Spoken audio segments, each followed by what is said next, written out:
From Vlora, the Prime Minister Rama presented the planned projects for this district, emphasising that the new airport will employ 1,000 people and offer the most competitive flight prices of anywhere in the region.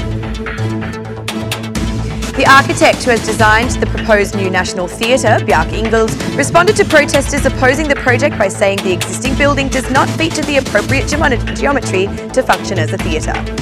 Following the success of Skanderberg Square, the new bazaar has now been added to the trophy cabinet, receiving the award of Best Project for 2018 at the London Emerging Europe Awards. Good evening, it's 6 o'clock on Saturday the 23rd of June 2018. Welcome to the English edition of Aura News. My name is Alexandra and I'm here to bring you the day's top stories from across the country, translated into English. Interior Minister Fatmir Jafai and General Director of State Police R.D. Veliu, during a visit to Berlin, were hosted by the General Director of the Federal Police, Dieter Roman. The conversation focused on the situation of illegal migration. Interior Minister Fatmir Jafai said he had requested financial and logistical support from Brussels, while the German police chief said that for Germany, the migration situation is the primary task of the Interior Ministry and the Federal Police and is linked to lack of information from the countries of origin, difficulties in identifying individuals or security issues which accompany this phenomenon.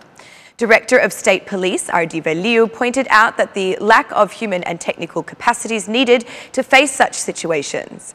In meetings with other officials of German law enforcement agencies, they agreed on increased cooperation.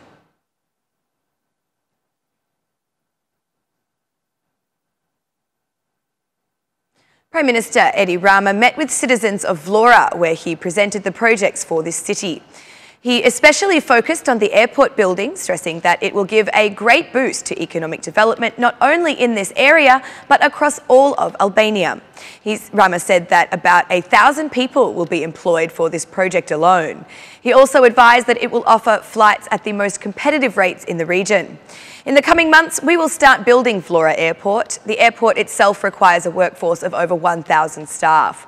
We have requested and are on the right track to conclude negotiations to have Vlora Airport built and to make it an airport with the lowest tariffs in the region, said Rama. In addition to passenger transport, Rama said there is also a demand for cargo. We want an airport to process goods, not just passengers. These are our requirements, said Rama. Speaking of employment in the country, Prime Minister Rama said that looking only at the period March to May 2018, 10,000 new appointments were made. Regarding salaries and informality, he had a warning for companies. 41% of employees in large companies are paid 30,000 lek. This is a lie, not true.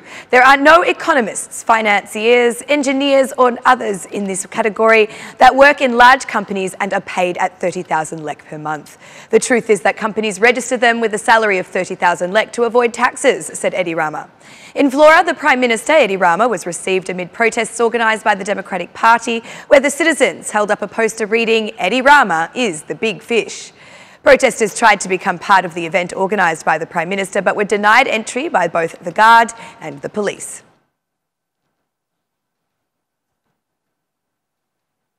No concrete agreement has yet been reached between Greece and Albania regarding maritime issues. Even after the third round of talks between negotiating groups on Friday, there is still no written document for delimiting maritime areas.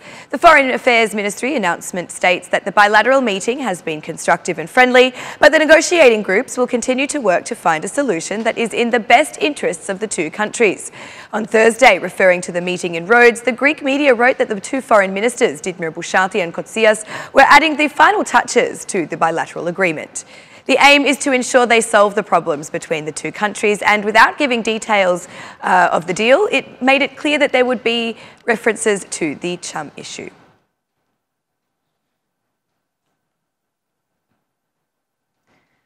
At a time when controversy and opposition to the theatre sees many actors protesting, the architect who designed the modern building, Bjarke Ingels, seeks to close the public discussion.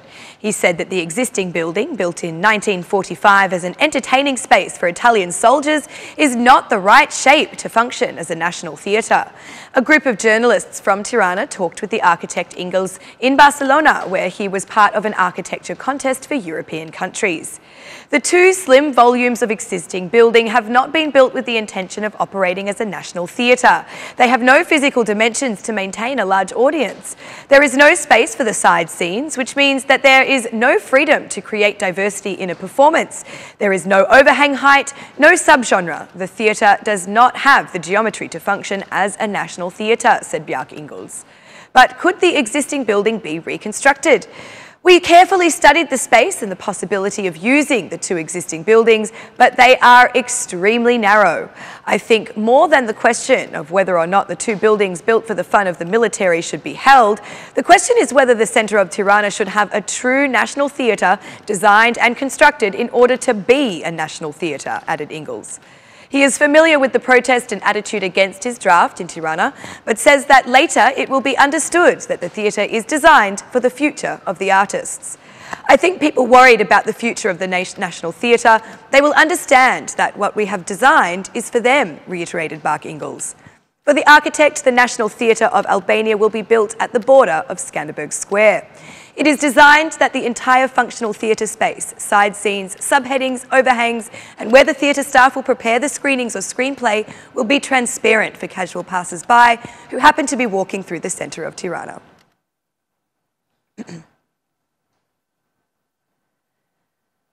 The government has reduced the toll for the national highway to 100 lek for them, but the residents of Kukas region are still unhappy.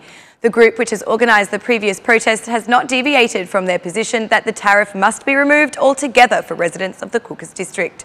They say that the tariff is unilateral, unfair, and that there has been no consultation with interest groups. Kukas residents said that they will continue to protest if their demands fall, yet again on deaf ears. The Durrës-Kukas passage toll was set for the first time in early April at values ranging from €2.50 to €22.50. Kukas residents came together in protest against the original implementation, action which resulted in the burning of the toll booths that had been established and in turn forcing the government to revise the contract with the tendered company.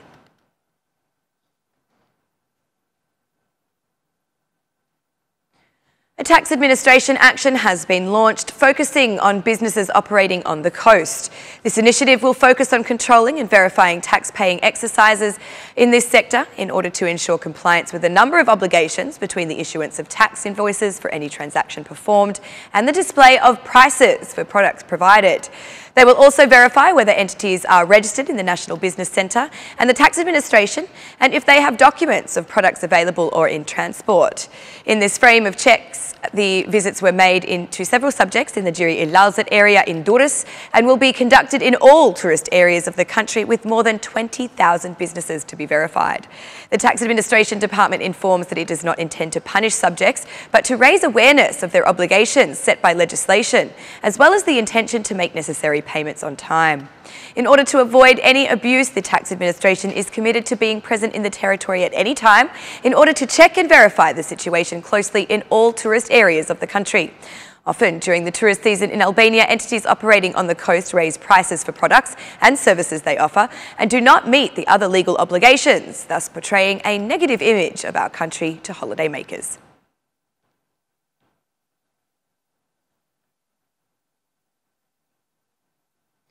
Following the winning prize for the Skanderberg Square architecture and public space in Barcelona, another new bazaar project won the award as the 2018 renewal project by the Emerging Europe Awards in London. Deputy Mayor of Tirana, Arbian Mazniku, explained the rehabilitation project of the new bazaar, which has now been transformed into a destination for tourists. The new bazaar was selected as the winner against strong competition from 9 other nominations. The jury praised the interplay of cultural heritage with the modern architecture of the new bazaar, where many of the traditional elements of the old town are preserved. Also, the new bazaar was considered as an innovative business model, as it is a shopping mall that includes 308 businesses and provides 1,007 job vacancies.